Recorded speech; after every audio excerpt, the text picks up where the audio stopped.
Olá, tudo bem?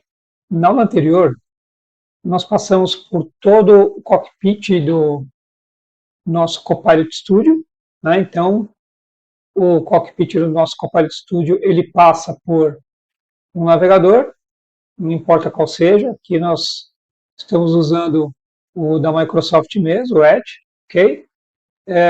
Quando nós nos logamos nele, lembrando que para você fazer seus testes, novamente, né, você entra lá no domínio copilotstudio.com e no copilotstudio.com você cria a sua conta para que você tenha acesso à ferramenta. Aí nós caímos nessa interface. Né? Nessa interface nós temos, olhando, analisando ela como um todo, na parte superior direita, o ambiente tecnológico que estou utilizando, o usuário que eu estou logado, ok? Aqui do lado esquerdo tem algumas opções de criação, criar um novo Copilot, você ter acesso aos seus Copilots, a biblioteca, entre outras coisas. Aqui no meio, eu tenho o próprio Copilot, a IA do Copilot, para nos ajudar a criar outros Copilots. Tá? Então, eu posso vir aqui e descrever como será o Copilot que eu quero que ele me ajude a criar. Ok? Eu fiz até um exemplo rápido na nossa aula de introdutória inaugural. Né? Então, essa é a visão dessa tela como se fosse uma tela de home, né? Eu tenho aqui, nessa tela de home também eu tenho alguns modelos, né, que posso poder optar por começar através deles. Então ele mostra aqui viagens seguras, operações de loja, outras coisas, recursos de aprendizado, que é bem interessante. Mas beleza, então estamos aqui. Queremos usar alguma coisa dessa? Nesse momento não. Então eu vou simplesmente clicar aqui em criar, tá? Para que a gente possa ter acesso a outras funcionalidades, tá? Então aqui ele já traz para mim, eu criar um novo Copilot. Eu estou em português aqui, né? Copiloto, né? Mas pode mudar depois para inglês, é uma opção sua. Alguns modelos que ele já traz para a gente, né? São às vezes de lá, vou criar um novo Copilot aqui.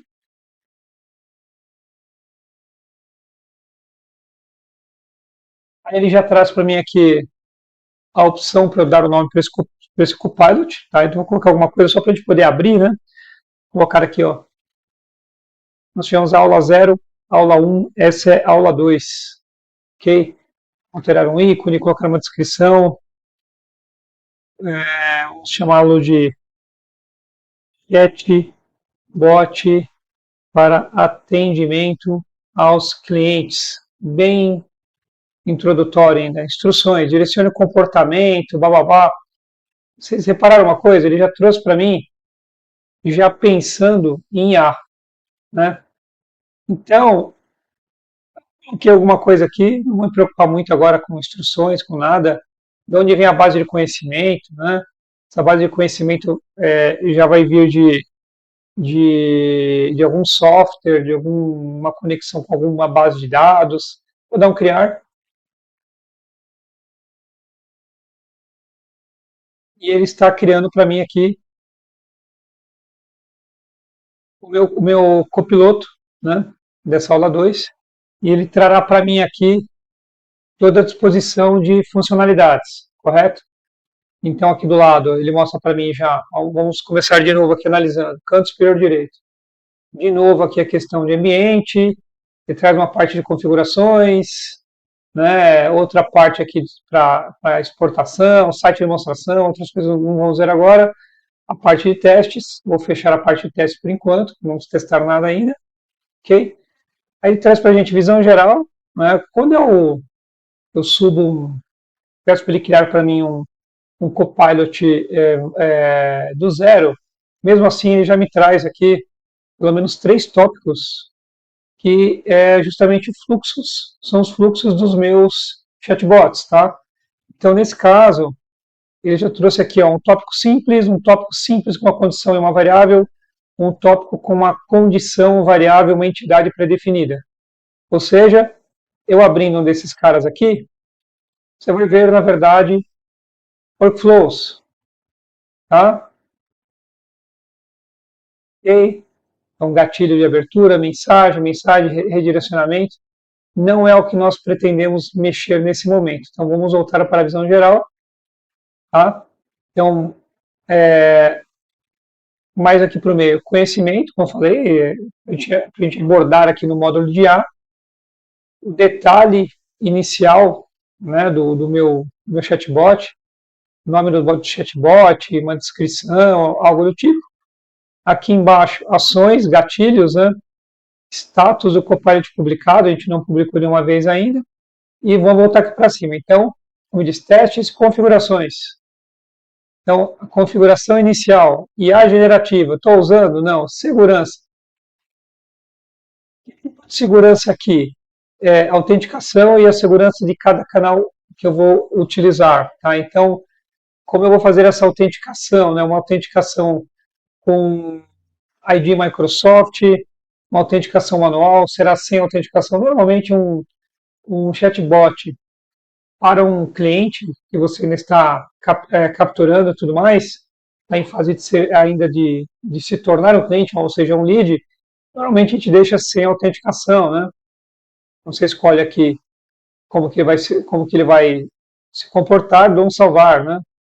Ele já me avisa tal dos riscos de deixar sem autenticação tal, salva para mim aqui as minhas modificações. Aí eu vou aqui para a tela de criação, aí ele me dá duas opções aqui, ó, tela otimizada, ativar e desativar, tela otimizada, limite de ativação, número mínimo de nós necessários para habilitar automaticamente a tela otimizada para um tópico, ou seja, quando a gente está colocando esse cara em testes, por exemplo, para ele não ficar pulando de um lado para o outro e ficar dando refresh em tela, que às vezes isso deixa ele um pouco lento, por conta da quantidade de fluxos que você está desenhando e condicionais, ele te dá essas opções. As entidades, né, ou seja, os tipos de campo que você vai criar realmente, tá vendo? Idade, booleano, cidade, que a gente usa muito em desenvolvimento, mas aqui de novo, né, não requer que você conheça nada de desenvolvimento. Habilidades, ou seja, aqui tem a ver com IA, né? Então, adicionar habilidade. Quando eu dou um adicionar habilidade, ele vai perguntar para mim, legal, para eu adicionar uma habilidade, eu tenho que ter um manifesto dessa habilidade público para eu poder ter essa utilização. No caso, a gente não vai mexer com isso agora. A parte de voz, então eu posso otimizar por voz, tá vendo? Certifique-se que seu Copilot funcione para você com recurso de voz, como reconhecimento de fala avançada e entrada de DTMF, ou seja, entrada de multifrequência de tom dual. Ou seja, é uma outra maneira de a gente estar trabalhando com ele também. Idiomas, em quais idiomas nós vamos querer trabalhar com o nosso Copilot? Imagine o seguinte, nesse momento você está pensando em mercado Brasil, mercado internacional. Como você pretende que ele se comporte, né? Reconhecimento vocal, serviço cognitivo do Azure para linguagem, ou seja, você tem um serviço no Azure, uma vez habilitado, uma vez que você o provisione, você pode fazer com que ele faça reconhecimento. E aí tem uma parte aqui avançada, que aqui ele vai um pouco mais para o Techniquez, né? Ele liga, por exemplo, o Application Insights, que é um recurso que existe no Azure para você ter uma análise profunda de comportamento da sua aplicação, no caso aqui do teu chatbot, tá? Então, uma vez que eu criei esse recurso dentro do meu Azure, eu posso consumi-lo aqui dentro, ok? Então, isso é a parte de configurações. Ok.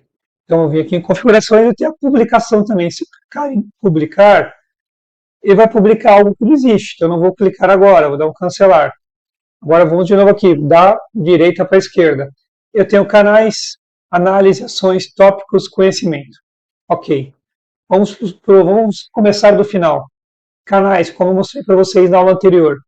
Eu tenho diversos canais aos quais eu posso fazer a publicação Cada um desses canais, obviamente, tem configurações específicas para ele. Umas são mais simples, outras são um pouquinho mais chatinhas, mas as básicas que nós precisamos para o dia a dia. Então, imagine o seguinte: quero fazer um chatbot para um atendimento interno na minha empresa, já não é mais comercial. Obviamente, quem conhece o Teams sabe que ele é um aplicativo de comunicação, é um hub de comunicação de diversas maneiras dentro da suíte do 365. Então, você pode utilizá-lo no seu dia a dia para tudo. Então, nada mais justo do que eu também poder criar um chatbot com o Copilot Studio e publicá-lo nele. Tá? Então, a interação com o seu time se torna bem mais legal, né? Ao ponto de eu ter esse chatbot como uma persona, que vai estar podendo participar de diversas situações, seja de uma reunião, né? Seja de uma seja de perguntas e respostas baseado num conhecimento prévio que ele tenha. Enfim, nós vamos discutir depois isso no próximo capítulo, ou melhor, nos próximos 2 capítulos. Então, eu clicando no Microsoft Teams, ele vai me falar aqui que eu posso ativar o Teams, né? Então, ativando o Teams, ele já faz isso. Eu tenho a possibilidade de fazer um site de demonstração, ou seja, aqui já em tempo de você como desenvolvedor do chatbot querendo apresentar para alguém, né? Então, uma vez que você criou um Copilot, vamos configurar um site para compartilhar com membros da equipe para que eles possam testar o seu Copilot. Ou seja, fiz o chatbot, eu estou viciado, entre aspas, com todas as funcionalidades. Vou provar para alguém testar para mim no meu time. Ok? Um site personalizado, aqui já pensando realmente em copiar o código do teu chatbot para dentro, para uma área de um site, como se fosse o que nós chamávamos antigamente de iframe, que é o que ele está chamando aqui mesmo. Né? Então você o trata como um iframe, ok?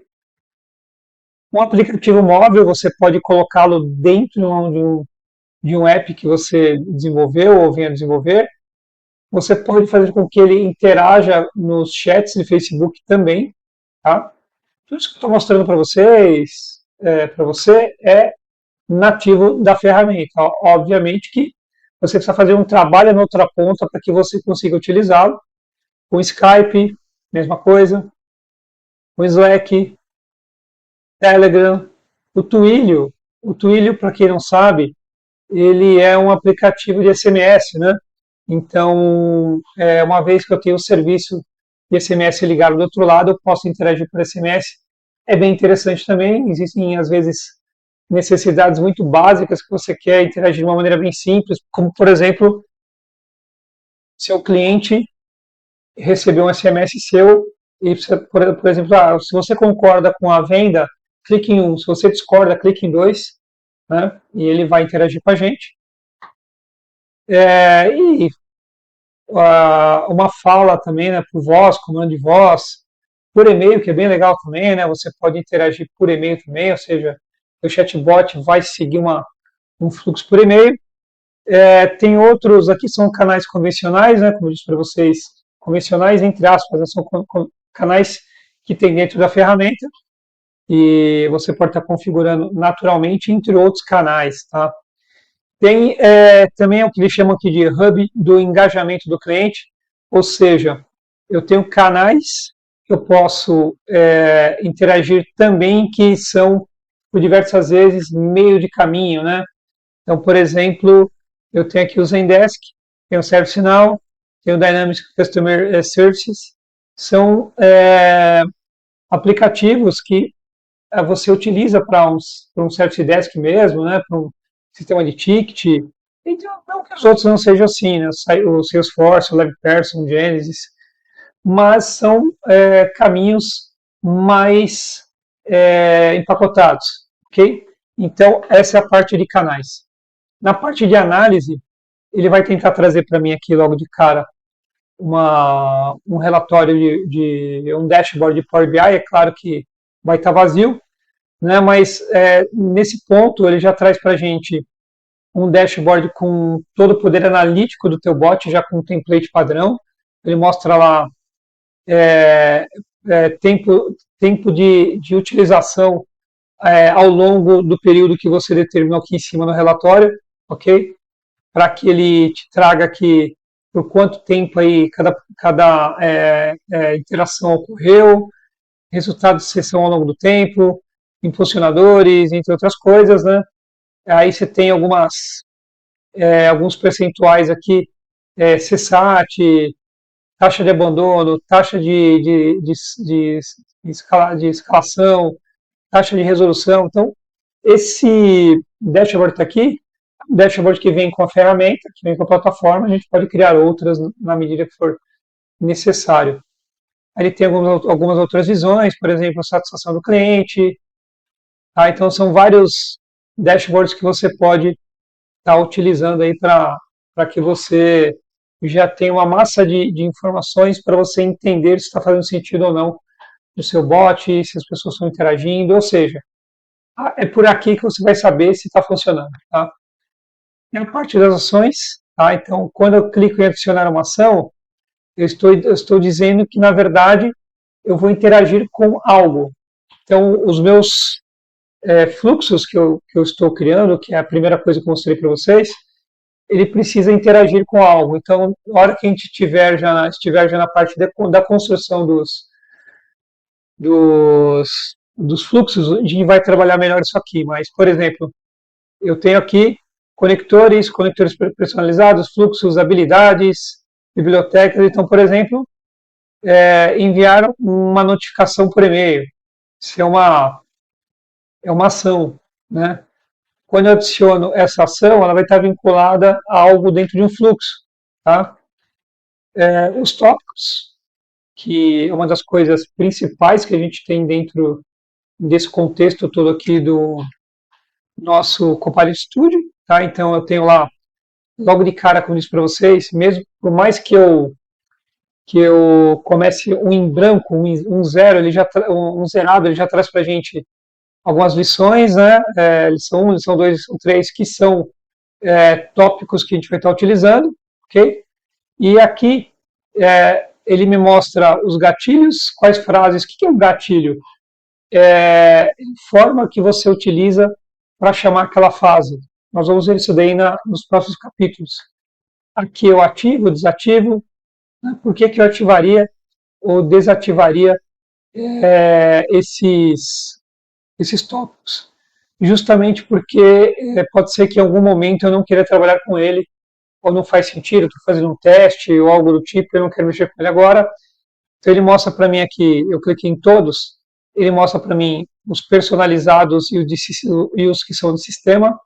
Obviamente que os de sistema são tópicos que eu realmente, o ideal é que não delete, muitas vezes você não consegue deletá-lo, que são pontes que você acaba usando como agregadores e outras coisas, tá?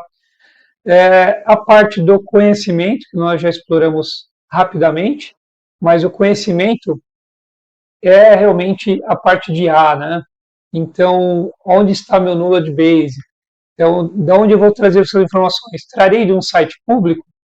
Trarei de um arquivo, de uma página de SharePoint, do OneDrive, né? do Dataverse, que é o banco de dados em nuvem, do Fabric, no Fabric você tem várias funcionalidades para controle de dados. Então, aqui em destaque são esses caras, mas eu tenho muitos outros. Com o passar do tempo vão surgindo mais ainda base de dados, mas basicamente aqui imagina o seguinte: eu poderia pegar aqui um site público e vamos lá, www.conia.com.br, ok? Pegar esse site, vir aqui, falar para ele que, olha, a base é essa aqui. Considere o Conia BR como a base para a gente aprender a responder dentro desse meu chatbot. Já deu até com pronto aqui, né? Então, se eu der um clique aqui, vai mostrar o detalhamento para a gente, tá vendo? pronto para ser utilizado. Tem outras formas, a gente está trabalhando com ele, como eu mostrei para você. Posso adicionar conhecimento vindo de um arquivo. Então, imagine uma situação do tipo assim, eu tenho uma base de produtos que está dentro do SharePoint, tem uma base de produtos que está dentro do Excel, tem uma base de produtos que está no arquivo PDF, tem uma base de produtos que está dentro de um arquivo texto. Eu quero que o meu chatbot tenha essas informações como um meio de ele gerar pesquisas e responder para o meu cliente que está na outra ponta. Tá? Então, esse é o contexto geral, tá, do Copilot Studio. Okay? Aqui do meu lado esquerdo, eu tenho os Copilots que já foram criados em algum momento. Bom, então tem uns aqui que estão numa versão anterior, que era ainda em Power Virtual Agents, por isso que ele está com um desenho diferente. Tá? Tem para a criação de Copilots para o Microsoft 365 também. Tá? Então, eu posso importar um Copilot de outro lugar, posso criar um novo, como eu mostrei para vocês inicialmente. Ok? Vamos voltar para cá, cancelar, sair. Eu tenho aqui do lado também uma biblioteca. O que seria essa biblioteca? Seriam conectores e outros itens que eu tenho à minha disposição para que eu utilize. Então, por exemplo, vamos pegar aqui um DocSign, um Freshdesk, um GitHub. Eu posso usar as conexões que esses produtos já têm com a Microsoft para que ele faça parte aqui do meu Copilot Studio também. Por exemplo, quando eu pego aqui o Zendesk, ele já fala para mim aqui, olha, os campos que eu tenho disponíveis na minha API, que isso aqui é a minha interface, são esses campos aqui para pegar tickets de lá, para pegar usuários, para pegar grupos, ok? Campos de entrada, campos de saída. Então, é a forma que você tem mais tranquila de utilizar o Copilot Studio sem ter que ficar entendendo o que é uma API, quais são os campos que eu tenho disponíveis e tudo mais, ok? Aqui nos 3 pontinhos ele abre para a gente os outros produtos que você tem no seu 365, vinculado à utilização do Copilot Studio mesmo. Tá? Então, aqui trouxe para mim aqui os ícones da Power Platform e alguns outros ícones que tem a ver aqui com integração por IA. Ok? Então é isso, gente. Vejo você na próxima aula.